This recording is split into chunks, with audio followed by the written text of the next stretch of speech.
जो बोले सो निर्भय।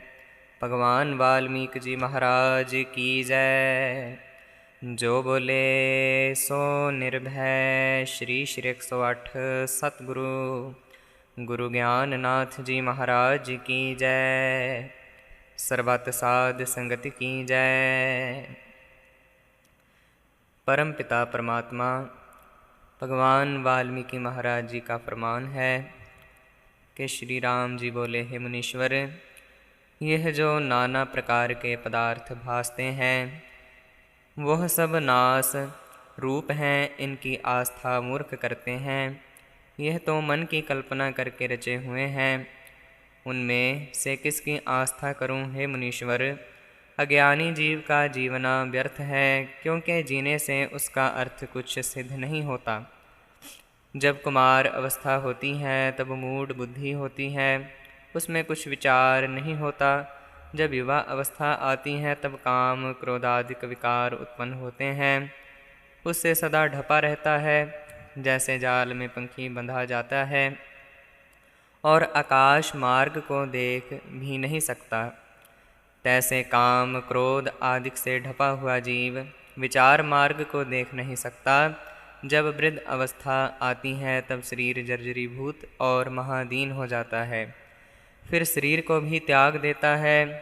जैसे कमल के ऊपर बर्फ़ पड़ती है तब उसको भौरा त्याग करता है, तैसे जब शरीर रूपी कमल को जरा का स्पर्श होता है तब जीव रूपी भौरा त्याग कर देता है। हे मुनीश्वर, यह शरीर तब तक सुंदर है जब तक वृद्ध अवस्था नहीं होती। जैसे चंद्रमा का प्रकाश जब तक राहु दैत्य ने आवरण नहीं किया तब तक रहता है, जब राहु दैत्य आवरण करता है तब प्रकाश नहीं रहता। तैसे जरा अवस्था के आए युवा अवस्था की सुंदरता जाती रहती है। हे मुनीश्वर, जरा के आने से शरीर कृश हो जाता है, और जैसे बरखा काल में नदी बढ़ जाती है तैसे जरा की अवस्था में तृष्णा बढ़ जाती है, और जिस पदार्थ की तृष्णा करता है वो पदार्थ भी दुख रूप है, तृष्णा करके आप ही दुख पाता है। हे मुनीश्वर, तृष्णा रूपी समुद्र में शरीर रूपी बेड़ा पड़ा है। राग द्वैक रूपी मच्छों से कभी उड़ जाता है और कभी नीचे आता है, स्थिर कदाचित नहीं रहता। हे मुनीश्वर, काम रूपी वृक्ष में तृष्णा रूपी लता लगती है, उसमें वृक्ष रूपी फूल हैं। जब जीव रूपी भौरा उसके ऊपर बैठता है तब वृक्ष रूपी बेल से मृत हो जाता है। हे मुनीश्वर, तृष्णा रूपी एक बड़ी नदी है, उसमें राग द्वैक आदि बड़े मच्छ रहते हैं। उस नदी में पड़े हुए जीव दुख पाते हैं, और जो संसार की इच्छा करता है वह नाश रूप है। हे मुनीश्वर, उन्मत्त हाथी और तुरंग के समूह के रण रूपी समुद्र को तर जाने वाले को भी मैं सूर नहीं मानता, परंतु जो इंद्रियां रूपी समुद्र में मनोवृत्ति रूपी तरंग उठते हैं उस समुद्र के तर जाने वाले को मैं सूर मानता हूँ। ऐसी क्रिया अज्ञानी जीव आरंभ करते हैं कि जिसके परिणाम में दुख होए और जिसके परिणाम में सुख होए, उसका आरंभ नहीं करते और काम के अर्थ की धारणी करते हैं। ऐसे आरंभ किए से शरीर की शांति के पीछे भी सुख की प्राप्ति नहीं होती, और कामना करके जलते रहते हैं और अनात्म पदार्थ की तृष्णा करते हैं, उनको शांति कैसे प्राप्त होए। हे मुनीश्वर, यह तृष्णा रूपी नदी है, उसमें बड़ा प्रवाह है, उसके किनारे पर वैराग्य और संतोष दो वृक्ष खड़े हैं। सो तृष्णा नदी के प्रवाह से दोनों का नाश होता है। हे मुनीश्वर, तृष्णा बड़ी चंचल है, किसी को स्थिर नहीं होने देती, और मोह रूपी एक वृक्ष है, उसके चहुं ओर स्त्री रूपी वली है। सो वृक्ष से पूर्ण है, उस पर चित्त रूपी भौरा आ बैठता है, तब स्पर्श मात्र से नाश होता है। जैसे मोर का पूछ हिलता रहता है, सो अज्ञानी का चित्त चंचल चलता है, वह मनुष्य पशु के समान है। जैसे पशु दिन को जंगल में जाए आहार करते चलते फिरते हैं और रात्रि को आए घर में खूंटे से बांधे जाते हैं, तैसे मूर्ख मनुष्य भी दिन को घर छोड़ के व्यवहार में फिरते हैं और रात्रि को आए अपने घर में स्थिर होते हैं। इससे परमार्थ की सिद्धि कुछ नहीं होती, सो जीवना वृथा ही गवाते हैं।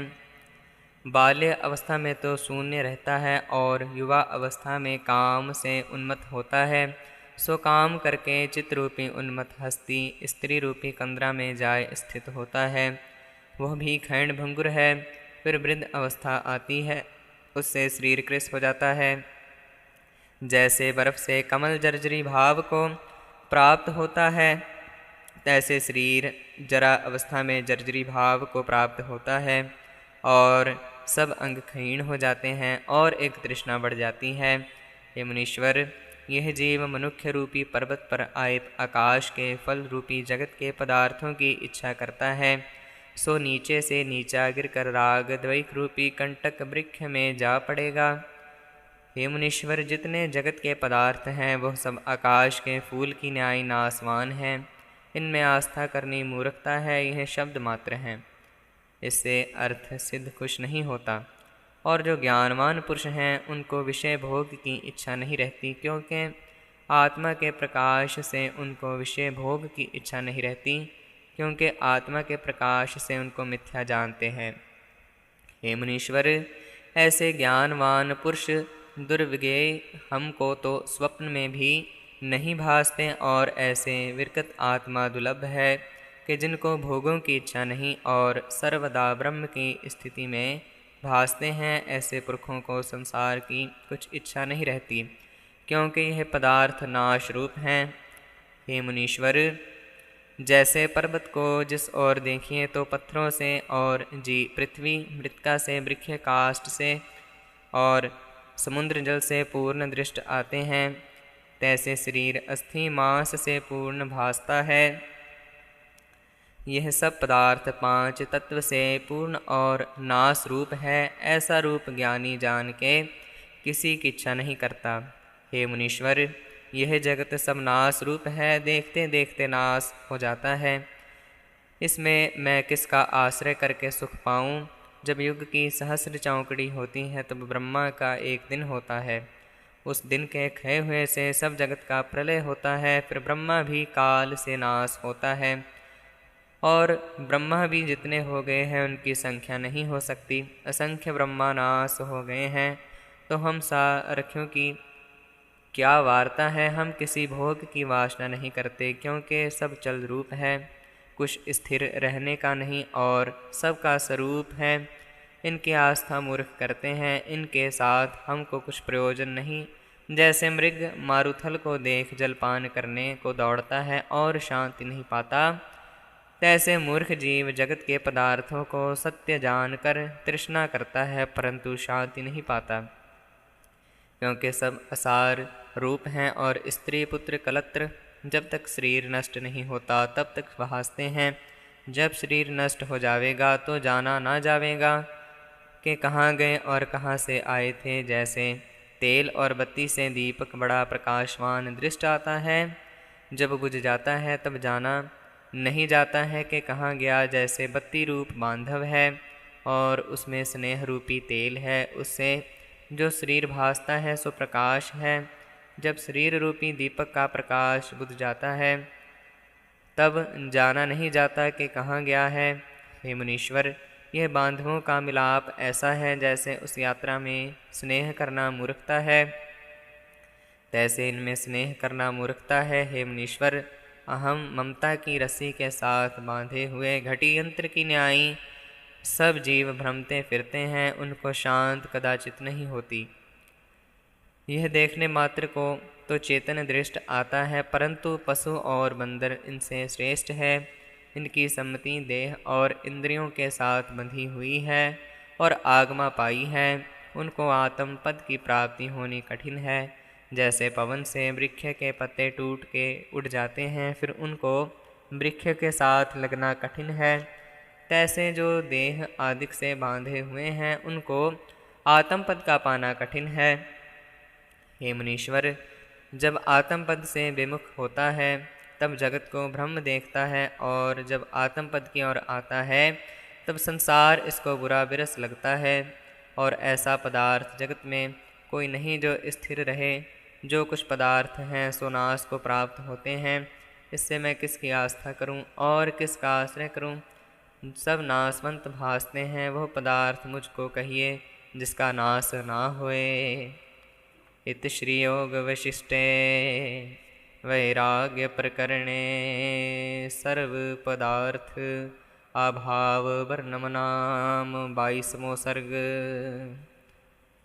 जो बोले सो निर्भय, भगवान वाल्मीकि जी महाराज की जय। जो बोले सो निर्भय, श्री श्री 108 सतगुरु गुरु ज्ञाननाथ जी महाराज की जय। सर्बत साध संगत की जय।